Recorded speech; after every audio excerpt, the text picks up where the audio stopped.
Professor Ishak is from Faculty of Science and Technology from University Kebangsaan Malaysia. So his research area and expertise uh, is related with bio nanocomposites polymer, hydrogel polymers, polymer blends, and composites. So he has received many awards and published many works in his research area.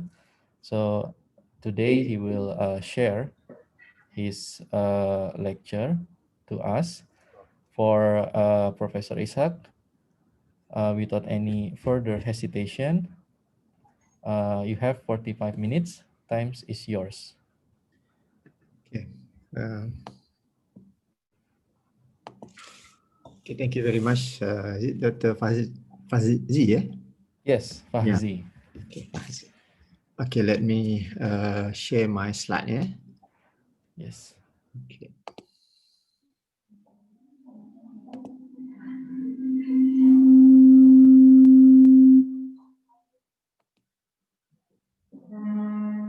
Can you see my slide now? Yes, I can Okay. see your slide. Okay, Assalamualaikum warahmatullahi wabarakatuh and good afternoon, ladies and gentlemen, all participants and students. Thank you to Dr. Fahzi and also organizing committee for inviting me to share some knowledge on nanocellulose and nanocomposite in this International Virtual Course 2020. Actually now it's 2021. So happy New Year to all participants. Let me introduce myself. I'm Prof. Ahmad from Polymer Research Center, Department of Chemical Sciences, Faculty of Science and Technology, UKM, or University Kebangsaan Malaysia. So today we have 45 minutes in this slot. I will share some information on nanocellulose and nanocomposite. There is some introduction on my presentation on nanocellulose, and then I will follow my presentation on production of nanocellulose, and then research and application on nanocellulose and conclusion.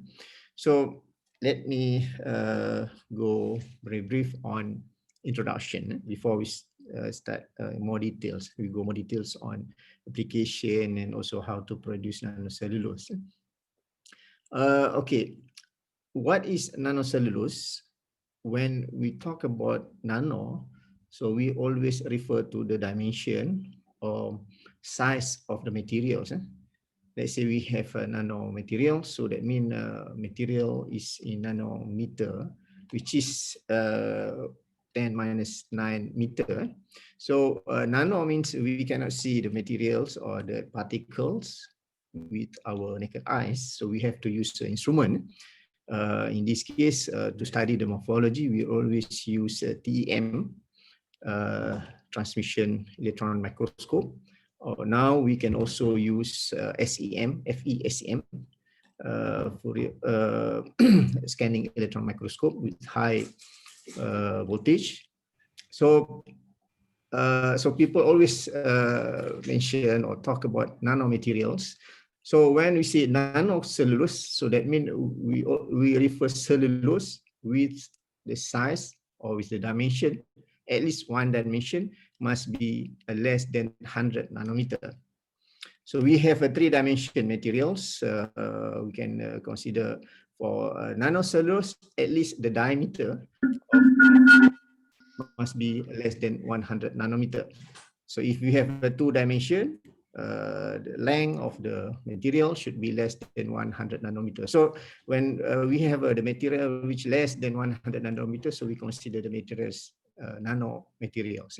So in terms of cellulose, what is the importance of using nanocellulose, or why nanocellulose is unique?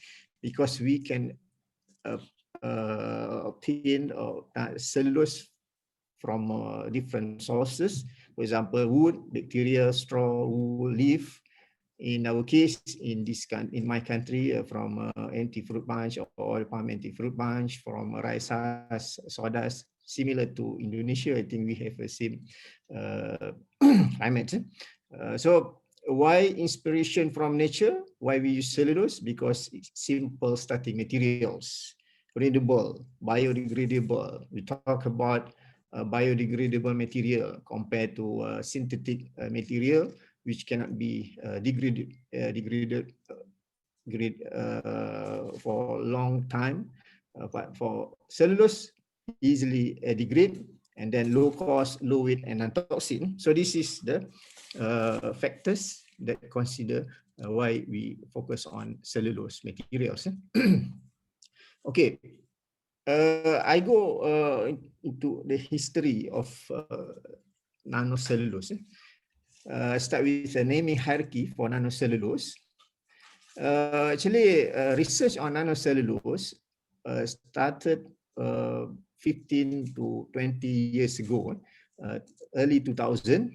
At that time, people used the word of nanoviscous and then nano particles, cellulose.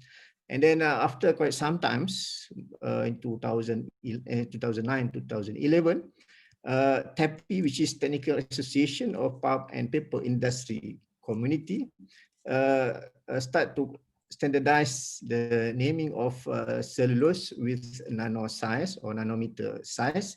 So the most important is this one, cellulose nanocrystal or nanocrystalline cellulose. We call it CNC or NCC. And then another one, cellulose nanofibril or CNF or nanofibrillated cellulose. And then this one is under cellulose nano object. For cellulose nanostructured material, which is in composite, cellulose microfibril, which can be blend to produce smaller size, and then cellulose nanocomposite. So how we can produce nanocellulose to apply or to use it in different application? So there are a few techniques to produce nanocellulose. One is by using chemical process. Actually, how to produce cellulose? Actually, in my lecture, I always ask students face-to-face study or discussion. In this case, so I just explain to you how we can produce cellulose. For example, if you want to produce or to get our A4 paper, white paper, which is cellulose. So there are a few steps, at least 2 steps.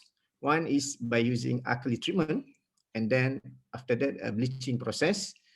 So after that 2 process, we can get white paper. So you can use it to write your name or to write your thesis.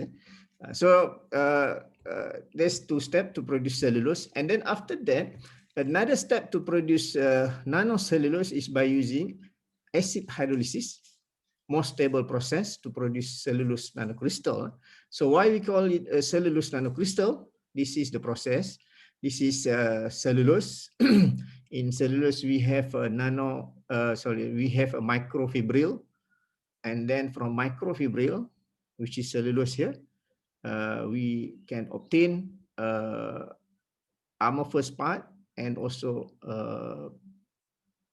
crystalline part of cellulose. So cellulose have 2 region. One is amorphous, the other one is crystalline. So they have both region. But for cellulose nanocrystal, so they only have crystalline part, which less amorphous region by using acid hydrolysis treatment. So when we talk about natural fiber, cellulose is from natural fiber, for example, rice husk, also oil palm anti-fruit bunch, and other types of natural fibers. All natural fibers have 3 chemical components. One is cellulose, the other one is lignin, and then others is hemicellulose. Other components such as protein, wax are not a very big amount. less than 5%. But for cellulose, more or less 50%. Lignin and hemicellulose, another 40%. And then maybe wax, protein, oil, others, maybe less than 5%. So to produce cellulose, by using at least three treatments. First is acid hydrolysis to produce cellulose nanocrystal. And then another technique to produce nanocellulose is by using mechanical process. So after we produce cellulose from natural fiber, we can produce nanocellulose by using this technique, ultra fine grinding, high pressure homogenizing, ultrasonication, or cryo crushing. So this is a second method. A third method is, we call it enzymatic treatment. In terms of three different techniques, enzymatic treatment is the less stable but most green process without chemical and lower power use. So we only use enzymatic enzyme. But why we said less stable? Because we have to make sure the stability of the enzyme to make sure we can produce nanocellulose. So if you use chemical treatment, so we call it cellulose nanocrystal. But if you use a mechanical or enzymatic treatment, we call it a cellulose nanofibril. Because for chemical treatment, we can remove amorphous region, but if you use a mechanical and enzymatic treatment, we cannot use remove this amorphous region. So by using chemical treatment, the length of cellulose is less than 250 nanometer, but if you use mechanical enzymatic, the length of the cellulose is higher or bigger than 250 nanometer. Okay, properties of cellulose nanocrystal or nanocellulose huge, many application due to the advantage of improve of properties. First, natural and renewable, biocompatibility, and then biodegradability, hydrophilic. Hydrophilic means attract to water, or hydrophobic, not attract to water but oil, but it can be modified to produce or to get a hydrophobic surface. So non-toxic, high aspect ratio, high surface area, lightweight, high strength and modulus, chemical functionality, and dimension stability, moisture absorption, thermal stability, improve mechanical, and also improve dispersion. So this is some of the application from nanocellulose. One, first is transparent polymer nanocomposite. Why we say transparent? Because nanocellulose is very small, so we cannot see by using our naked eyes. So that's why we have a very flat, smooth surface, but very high strength compared to the material without nanocellulose inside the materials. For example, this one from 40 megapascal. When we add nanocellulose, it increase 100% to 80 megapascal. So application, large flexible screen, solar panel, flexible computers, paper like flexible display, etc. And then composite and construction material. So nanocellulose can be used to improve strength of concrete structure. A building, for example, if there is any hole or crack in the structure, we can inject material into the concrete and then cured. And so the strength of the material or the concrete can improve.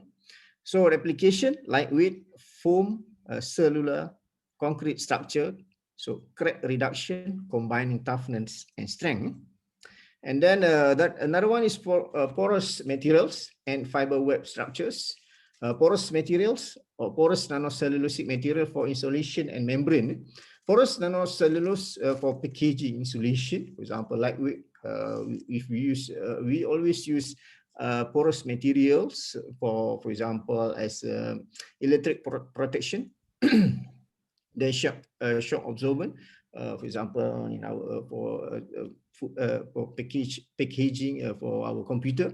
So by using this nanocellulose material, it can increase the the strength and then the modulus of the structure.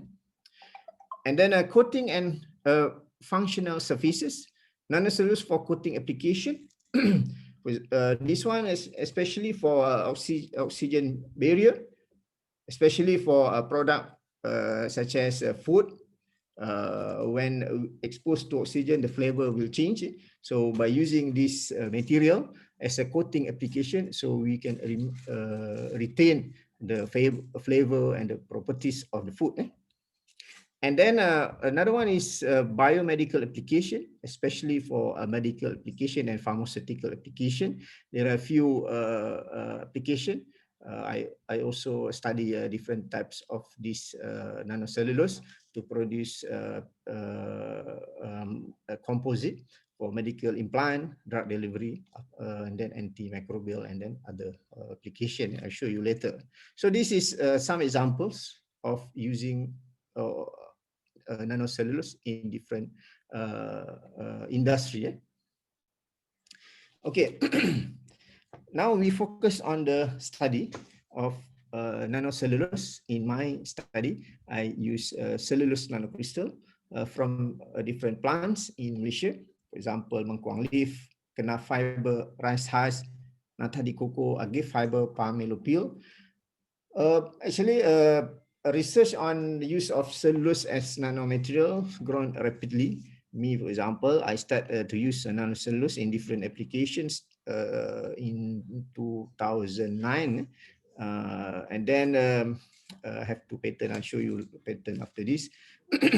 So because we have different types of natural fibers, not only Malaysia, Indonesia also, I think the same, similar to Malaysia. So you can utilize your natural fiber to produce nanocellulose for different application. Okay, this is research on nanocellulose in my lab. CNC for reinforcing material, polyelectrolyte, and then food, composite, bioplastic, hydrogel. So I show you some of the application or research after this. So in my study, I have 2 patents on using nanocellulose. One for food packaging film, composition of carrageenan and clay, cellulose nanocrystal, and then nanocellulose aerogel for carbon dioxide capture. So I start with a starch biocomposite reinforced by cellulose nanocrystal from kenaf fiber. A potential of this research: starch, as we know, starch is biopolymer, can easily degrade, and then both matrix, which is starch, and also fiber, which is nanocellulose, are hydrophilic, so it can mix together very well, disperse in starch. I mean, the nanocellulose can disperse very well in starch, and then smaller fiber diameter retain the transparency of the plastic film. So this is my starch fiber, and then you cannot see the nanocellulose inside the fiber, and then smaller fiber has no effect, film colorless and smooth layer. Right? So this is the step process of to produce nanocellulose. First, raw kenaf fiber. In this case, I use kenaf as my reinforcing materials. Raw kenaf fiber, brown in color, and then alkali treated kenaf fiber, more or less gray, and then yellowish color, and then bleached kenaf fiber, which is white, 100% cellulose, without lignin and hemicellulose. I don't have time to explain the difference between these three in terms of chemical composition. This is 100% cellulose. This is cellulose with lignin and hemicellulose. And then hydrolyzed kenaf in suspension. So this is nanocellulose in water or in aqueous solution. Aqueous mean in water-based solution.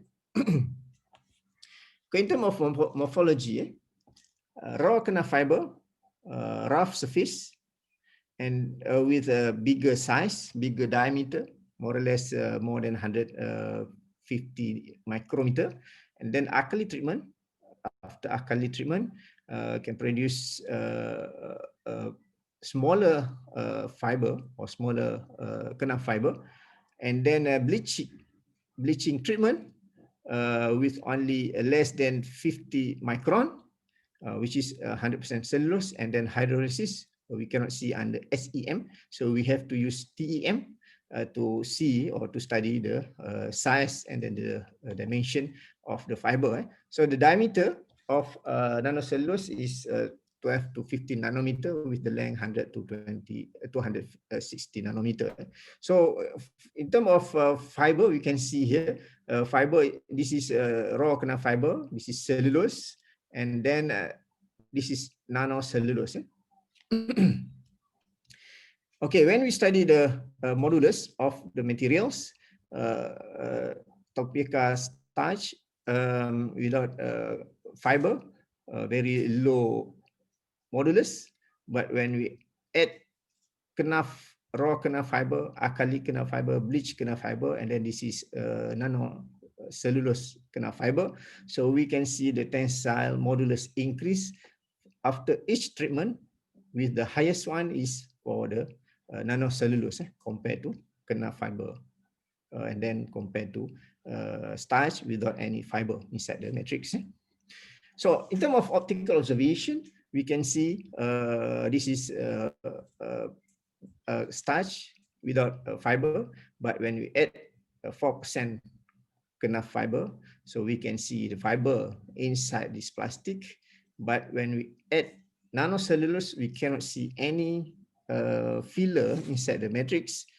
We can see A and E is similar, and then the transparent materials, but with high strength and modulus.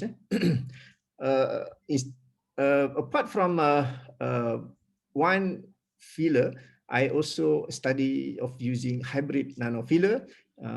In this case, I use nanocellulose with nanoclay together in carrageenan bioplastic. Carrageenan is, I think, also familiar in Indonesia. We got carrageenan from seaweed, which is a polyionic polymer. And then CNC, cellulose nanocrystal, organically modified monomerinide or MMT, and then we can produce biofilm, biocomposite film by combining CNC and OMMT for food packaging. I study different types of food packaging, and then study the durability and the stability of the plastic as a food packaging. So in terms of tensile strength, when we add combine CNC and OMMT, so we start with filler composition. 4% of CNC and OMT shows the highest tensile strength and modulus compared to 0% filler. And then when we combine together from 0% and then 4% CNC, 0% OMMT, this is a 3% CNC, 1% OMT, and then 2% CNC and 2% OMT. So we can see when we combine both filler together, or we call it hybrid nano filler, so we can see the tensile strength increase tremendously compared to 0% filler, and then compared to a different combination. So 2% CNC and 2% OMT shows the highest or the optimum composition for this composite. And then I also use or study nanocellulose for hydrogels. This one, gelatin hydrogel reinforced cellulose nanocrystal using gamma radiation. Preparation of gelatin CNC hydrogel using gamma radiation. CNC homogenized in water, and then stir and heated, and then mix CNC with gelatin. And then sample was irradiated at 30 kilogray for gamma radiate crosslink, and then CNC gelatin hydrogel, and finally we can produce CNC gelatin hydrogel for analysis. Okay, this is a morphological study of this combination for hydrogel. We can see a 0% CNC, pore size is not regular, but when we add 4% CNC, we can see that the pore size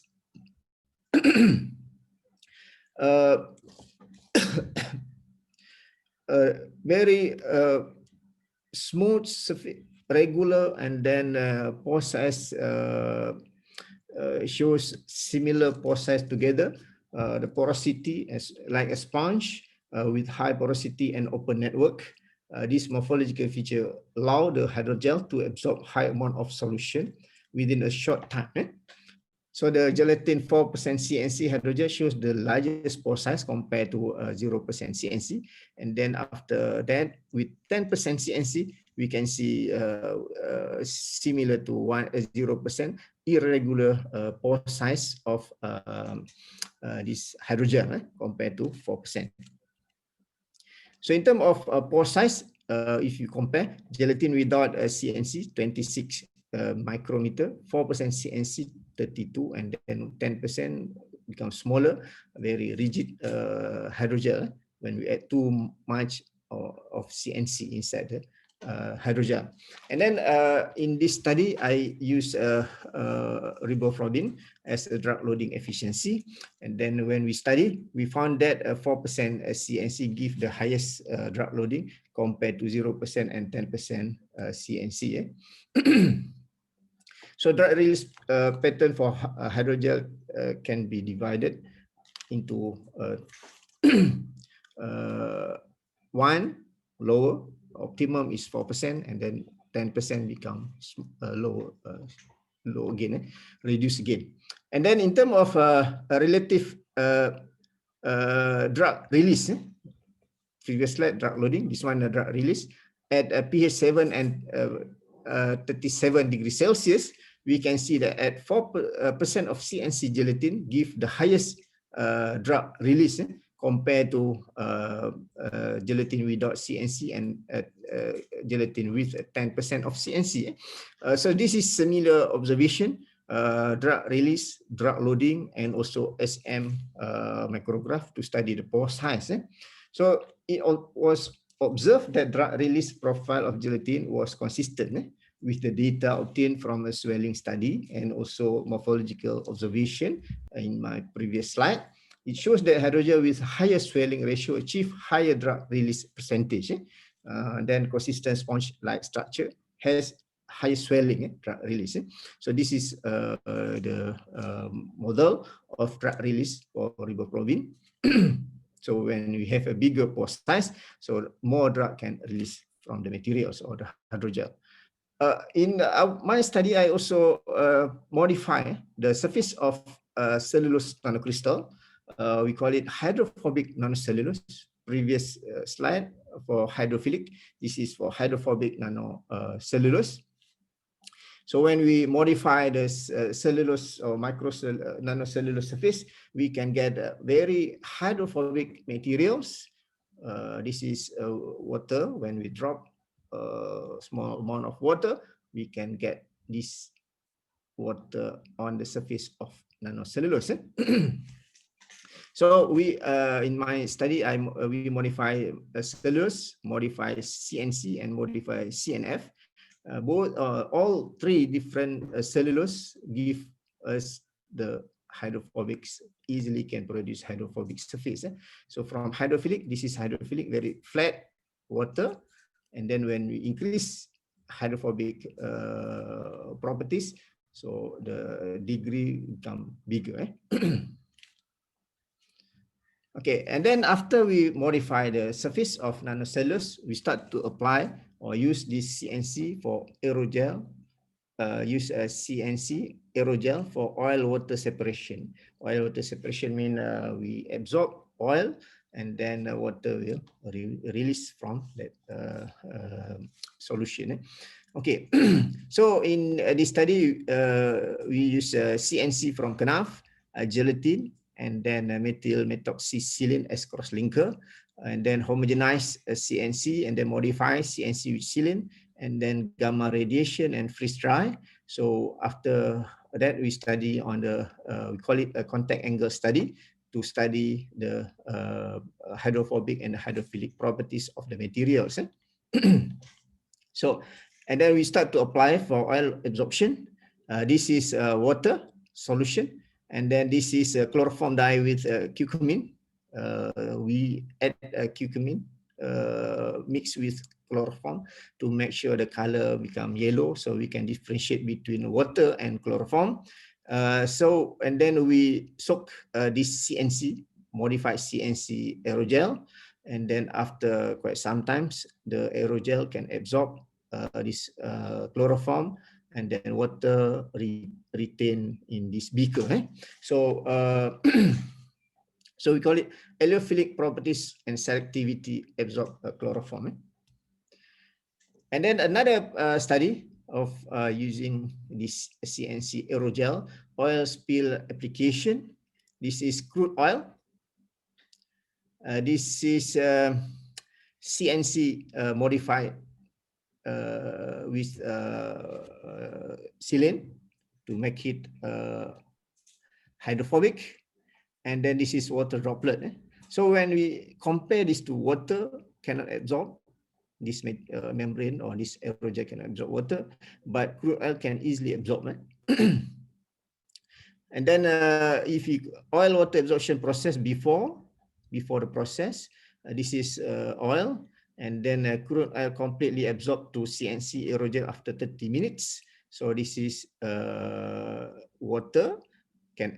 This aerogel can totally absorb this oil, and the color of CNC change from white into black color. And then the advantage of this aerogel, we can use it many times, wash the aerogel, and then we can also use it after this, after first study. And then we also use CNC for different application. Another one, nanocellulose reinforced polylactic acid, natural rubber, liquid natural rubber blend. In this study, I use CNC from agif mean in Malaysia we call it agif. In Malaysia we call it lidah buaya. I don't know in Indonesia. This is the leaf of lidah buaya. A rubber tree for natural rubber, and then corn for the polymer, or to produce PLA. And then from corn, can produce PLA, polylactic acid, mixed with natural rubber, liquid natural rubber, and nanocellulose. So this is the process to produce bio nanocomposite of polylactic acid, natural rubber, reinforced with nanocellulose.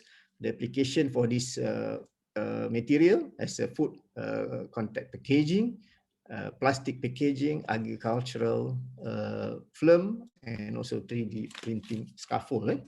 Okay, this is the mechanism of a PLA, and then this is LNR, or liquid natural rubber,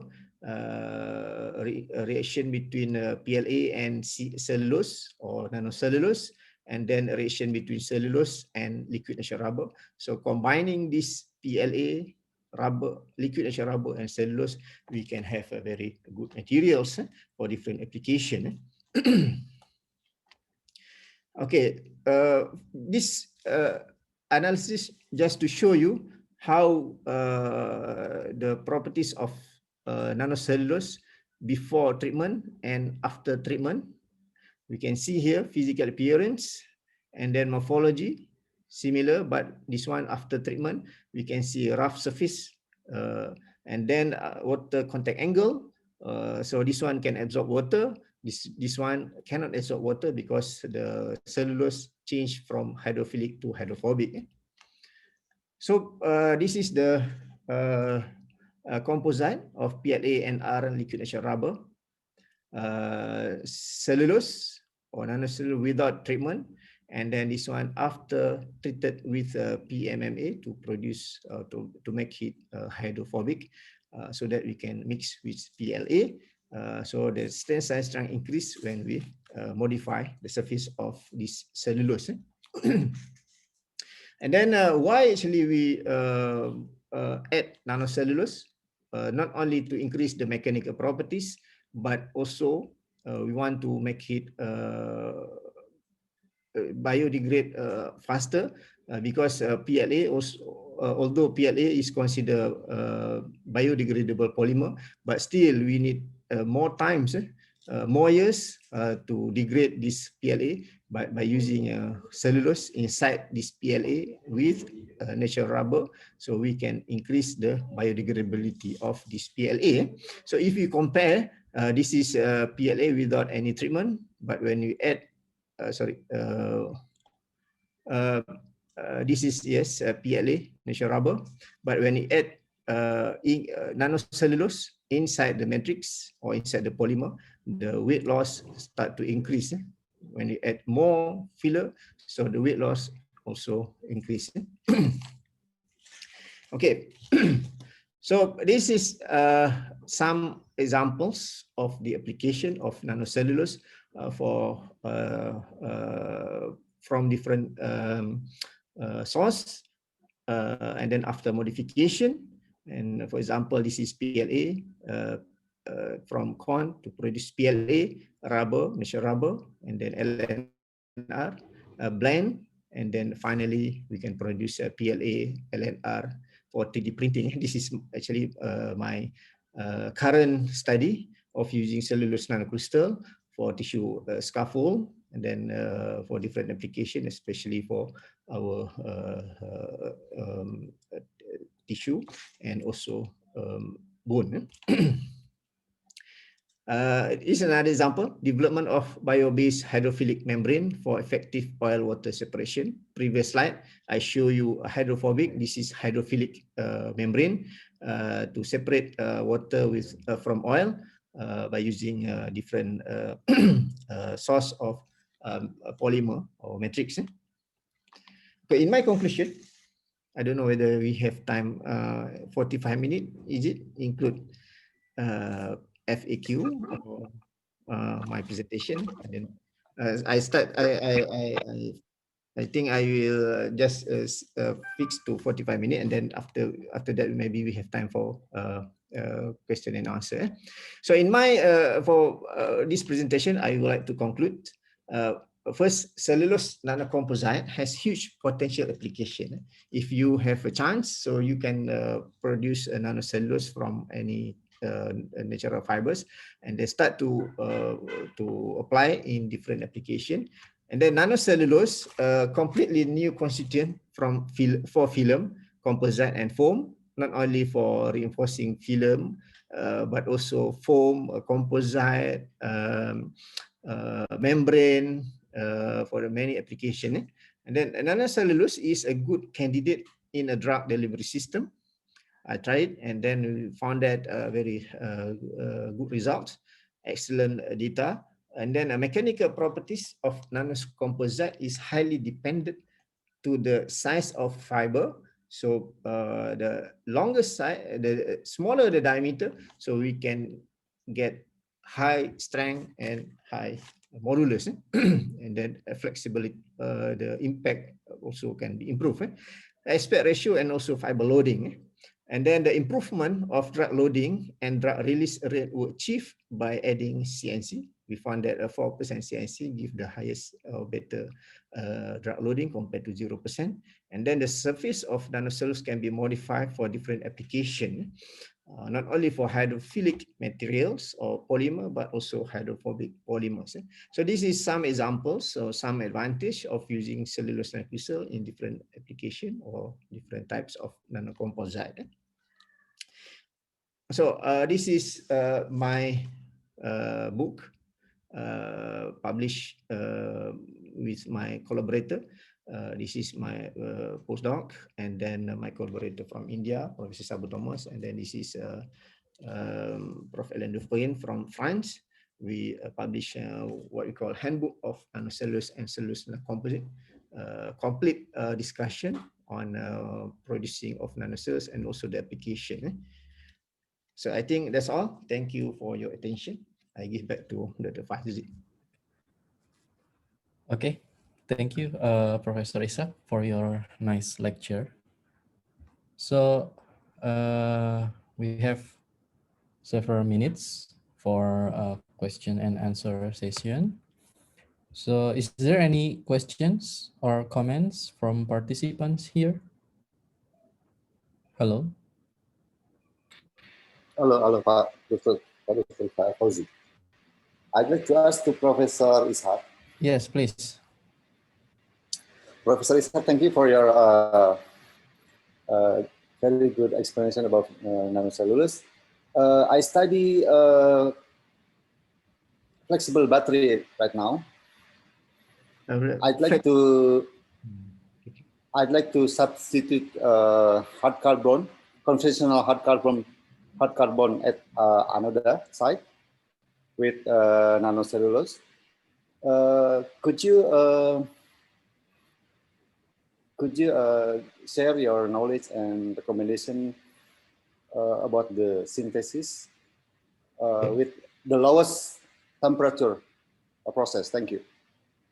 Okay, you studied the application in battery, you mean, just now, isn't it?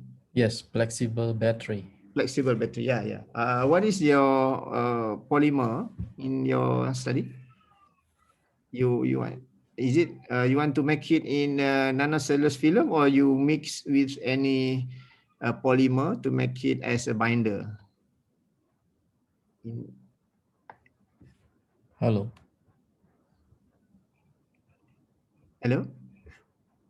I study from rice husk.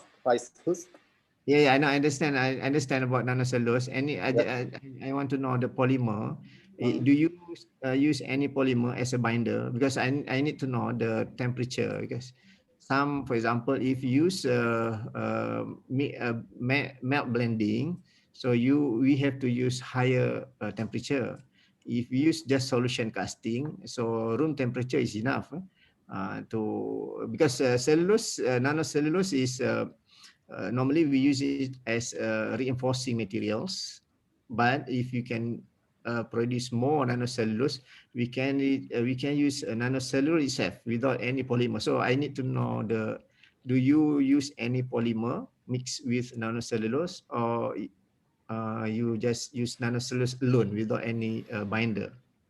I'm trying to stand alone cellulose. I'd like to extract cellulose, and then extract carbon from cellulose basically.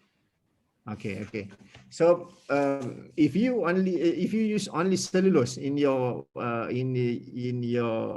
research, actually room temperature is can be applied to produce your materials for battery application in flexible battery. But if you use a polymer, so you have to consider a different process. If you want to use solution casting, for example, we just mix cellulose or nanocellulose with your polymer in any solution which can dissolve your polymer, and then mix with nanocellulose. But if you use nanocellulose alone without any polymer, you just mix with cellulose with additive, for example, nano carbon or nano titanium oxide or any I don't know what types of material you want to mix with nanocellulose. So easily we can use it, or we can prepare at room temperature. Before that, of course, we need to isolation the cellulose first. Yeah, Professor. Yeah. Okay, of course. So you have to produce nanocellulose before you apply in your battery application. So the step to produce nanocellulose I just explained just now. There are few techniques. If you want to produce CNC, which is cellulose nanocrystal, so you have to use acid hydrolysis. If you want to use cellulose nanofibril, so you can use mechanical process to produce cellulose nanofibril. But cellulose nanofibril, of course, the length will be higher, maybe 1 micron or more than 1 micron. For cellulose crystal, the length will be smaller or lower than 250, 100 micron. So you have to produce nanocellulose before you can apply into your battery application or flexible battery application. Thank you, Prof. One more thing. You know, there is a silica inside the rice husk. Okay. Do you have any consideration about that? Yeah, I also produce nanocellulose from rice. After alkali treatment, all silica can be removed. From my observation, we study silica content after acid hydrolysis. So no more silica, especially when we use TGA, and also we study silica content by SEM and also by other analysis. So after acid hydrolysis, so we can remove silica from cellulose. So that means only cellulose, purely cellulose with high crystalline cellulose without any silica inside the structure or the of cellulose monocrystal. Okay, thank you, Prof. Okay. Okay. There are two more questions actually in the chat box.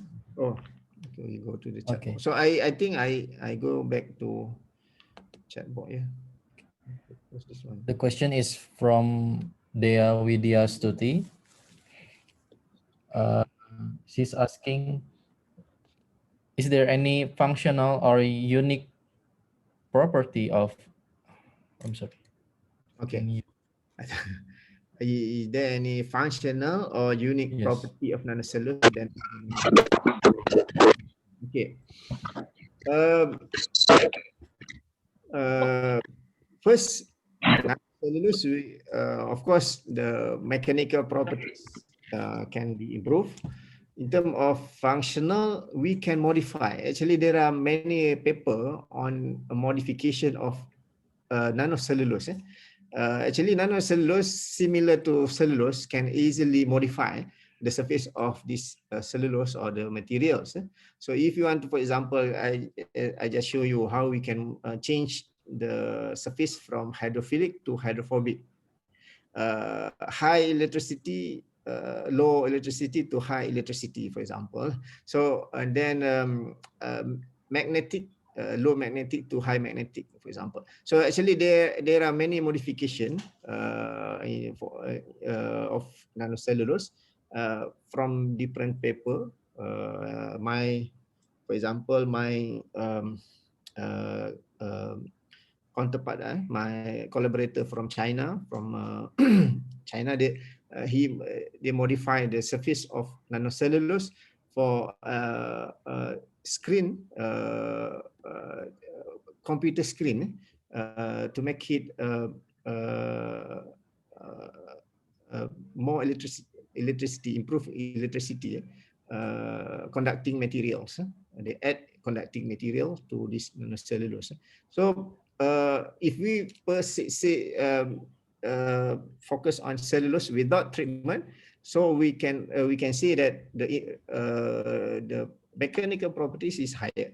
But if you want to modify to make it, for example, higher conducting materials, so you can apply to modify the surface of this nanocellulose to make it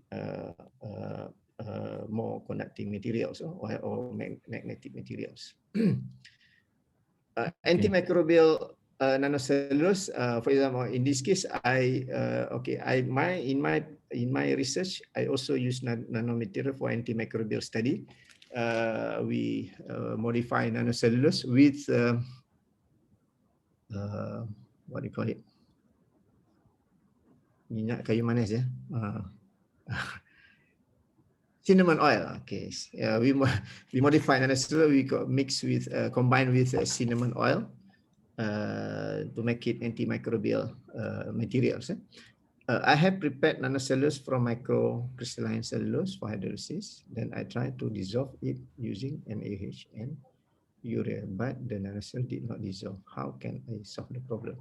Okay, so why you want to dissolve or disperse? If you want to dissolve, no need to change from microcellulose to nanocellulose. So you just dissolve microcellulose. If you want to disperse, you mean I think this one, disperse nanocellulose in solution. You mean, I think you mean the homogenized, is it homogenized solution with nanocellulose? I think I don't know whether it's true or not, but you use urea. We want to dissolve. Normally we dissolve using urea. Uh, but I think you just waste your time to dissolve nanocellulose. You can use microcellulose and then dissolve in urea solution. But if you want to disperse to make it homogenized solution, uh, uh, so you have to use uh,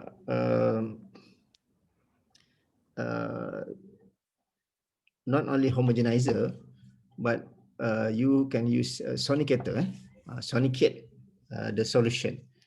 Because nanocellulose the interaction is very high between cellulose bonding, OH bonding. So you have to use a sonication process.